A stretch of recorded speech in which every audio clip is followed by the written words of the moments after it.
all these, like, either writers or directors going to Netflix and pretty much Netflix being like, okay, well, here's the money, and here's, you take creative control of everything else. If it sounds like a good idea, go for it. So you don't have to work against, like, production companies or just bumping heads with ideas. Like, if you have an original idea, they really want you to see it through, and they just give you the money and the tools, it sounds like. Yeah. For now. I'd heard that from David Ayer, I think, when I watched him talk about Bright live in Hall H. He was saying how Netflix really just does give you the things that you need to accomplish your goals and lets you go, like, with your whatever you have, you know what I mean, like, in your head already. And I think that's really hard in the industry now. So that's why I feel like that's why they're kind of becoming the top dogs, because, like you said, you don't have you don't need, like, the ratings board or the MPAA like involved and several things. You can get away with a lot more in your story. And Netflix is getting smart. Yeah, that's what and they're just nice to. They're just nice people, I guess. Well, I mean, I think I mentioned this in a past episode, but they were, like, swooping in on some, like, Fox executives, like, offering them more money, and, like, if you quit Fox, like, come over to Netflix, and, like, people who are high up. And so I think they just have a good plan. That's really what it is. They have a goal, and they're kind of seeing it through.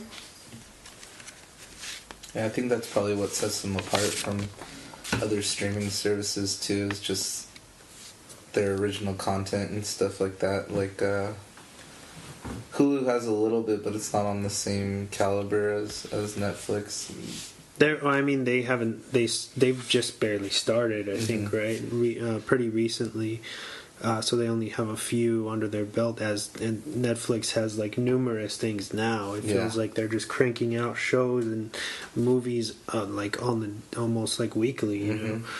And the scary thing is that a lot of them are good. Yeah. It's like, I would say, like, 80% of them are like really, really good. And they're not just targeting, like, audiences in the United States. They have content in Spanish, and I think there's, like, Dark is in Germany, right? Yeah.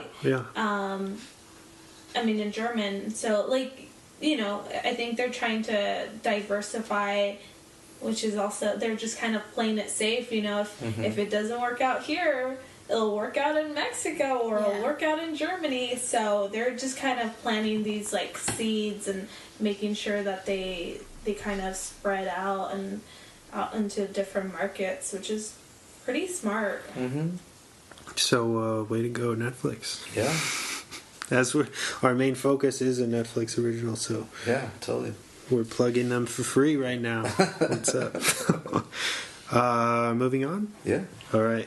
My pop news is pretty simple this week. So, this will come out on Friday, so you guys will probably already have picked it up for all the hardcore fans, but it has finally dropped on Blu-ray this past Tuesday.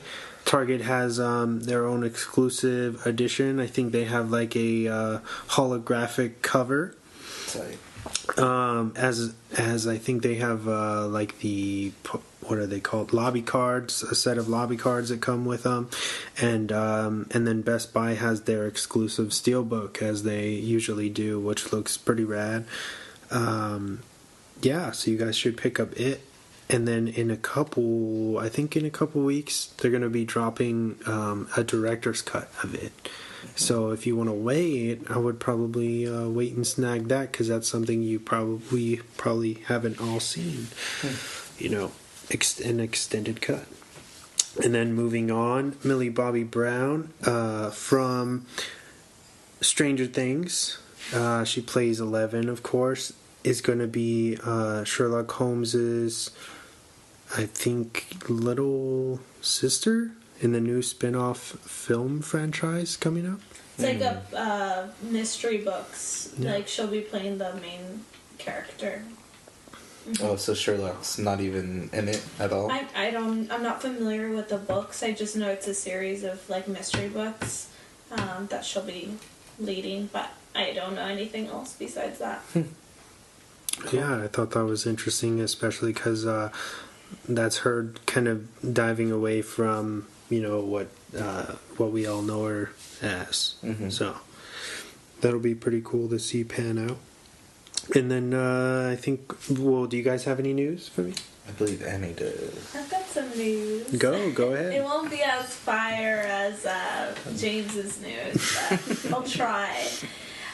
No, I just have just some HBO news. So HBO has officially confirmed that Game of Thrones is coming back in 2019. It had been like rumored and people were saying it, but HBO has finally come out and said that it's not coming out until 2019 with 8 new episodes, each over 60 minutes long, and then the series finale would be about 80 minutes. So pretty big deal because the production value of the shows is so large, and so the longer they are, just the crazier things they gotta put in there. So that's pretty exciting. And then something for Harry Potter fans. They put all 8 movies on HBO on January 1st, which they had previously had Harry Potter movies on HBO, but like one at a time, and this is the first time that they're all going to be in one place, so that should be pretty cool.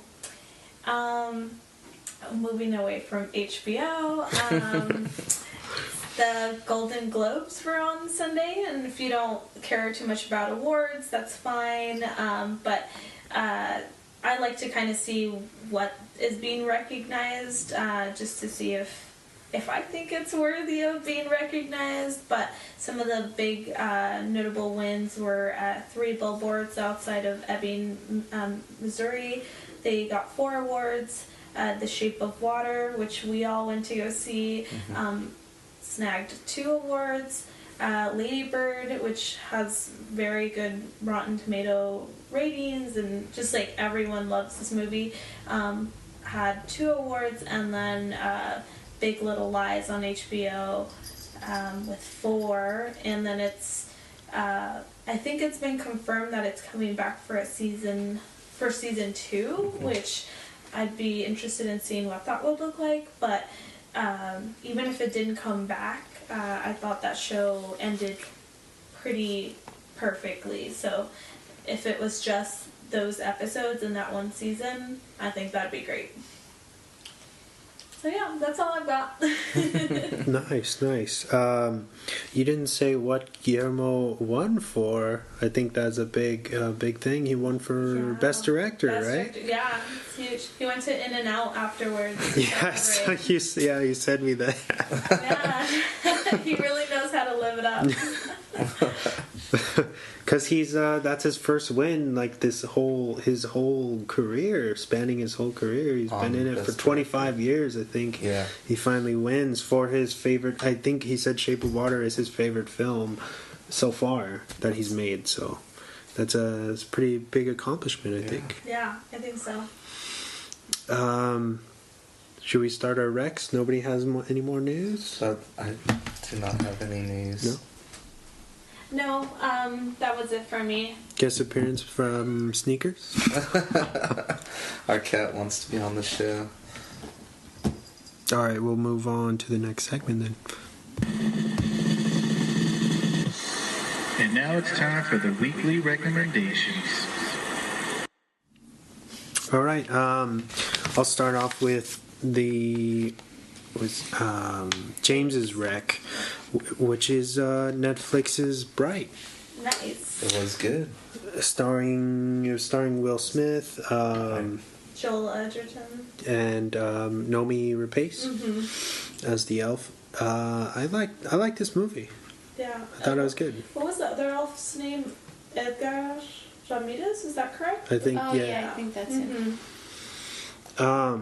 I don't know why this movie gets so much hate from critics. It was made for the public. It wasn't made for the critics. Be super deep and it was just like something to, watch on a Friday night, chill, and I thought it was super fun. It looked so good. Like, I thought like a lot of the makeup looked good, and like how gritty it felt, and I don't know, it was really cool. It was like, it was fun, like a buddy cop movie, but like with like fantasy elements and kind of like anti-racist undertones, kind of a deal where dealing with how orcs are perceived in society and stuff like that. Yeah, there's a lot of social commentary there, for sure. Did you enjoy it, Emma? I did. I liked it. I thought that it was... I couldn't shake the feeling that it had a sense of Suicide Squad, but that's because it's... David Ayer.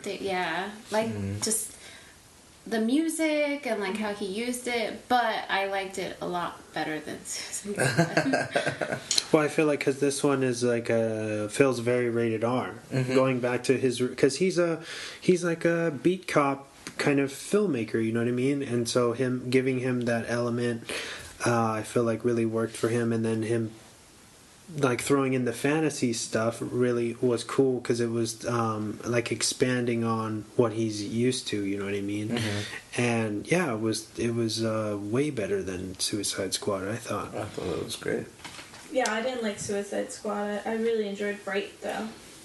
I would say the only kind of things that I had a problem with for Bright would be, as she said, some of the music and the placement there was kind of weird for me, like a little bit like The Purge, where they're trying too hard to make you feel seen with the music, and it was like very like top 100 type music, you know what I mean? So that was weird. And then some of Will Smith's like jokes of him just being Will Smith. Oh, so Will Smith. Like, I was like, was that really written? Like a lot of it just felt very improv to me, which is it's okay at times and it's funny. It made me laugh, but I'm like, oh, like did you really have to try there? You know what I mean? I feel like there's quite a bit of actors that are like, did he even have any lines that were written for him? Like, it just sounds like Ryan Reynolds, like, playing himself, type of thing like that. I felt the same for Will Smith in this one. Yeah, I'm not a big fan of Will Smith. I think a lot of people know, but I like the elements of, like, the fairies and elves, like, just the like, supernatural element of that, so that's why I was intrigued and wanted to watch this movie. But if it hadn't had that and it was just like a buddy cop with Will Smith, I would have not watched it. and I think everyone knows that about me. Everyone hates on Will Smith, but like nobody saves the world better than Will Smith. He's done it so many damn times. Like he's got experience. And Wesley didn't like the music, but there was like a tight orc punk rock scene where they walked into the show. And I don't know. I really thought you'd... That's not what I was talking about. It's like right? a street That's what it punk sounded band. like. That shit was tight. No, I did like that. Yeah, where they walk in and they're like all tough. Yeah. It's funny. Even like the thug orcs were cool. Yeah. They were rolling by. They reminded me of like juggalos, dude. Like they looked like... That's what Tim kept saying, because I said, oh, look at the cholo orcs. And he's like, no, they're like juggalos. Like, oh, whoa. Opposite direction, but okay. Anything more we have to say about Bright? Moving on. I think we can move on to Yeah. his TV His rep. TV rep. Do you want to go? Movie? Yeah, I can go. Go around? Yeah, we can go around. Well, I just volunteered. So. There you go. My movie rec is a Netflix movie. It's I think it premiered in Sundance and then Netflix acquired it, but it's called Tallulah, and it's with Ellen Page and Allison Janney, who we've seen before in Juno and in another movie called Touchy Feely. So this is their third on-screen appearance, together, and it was really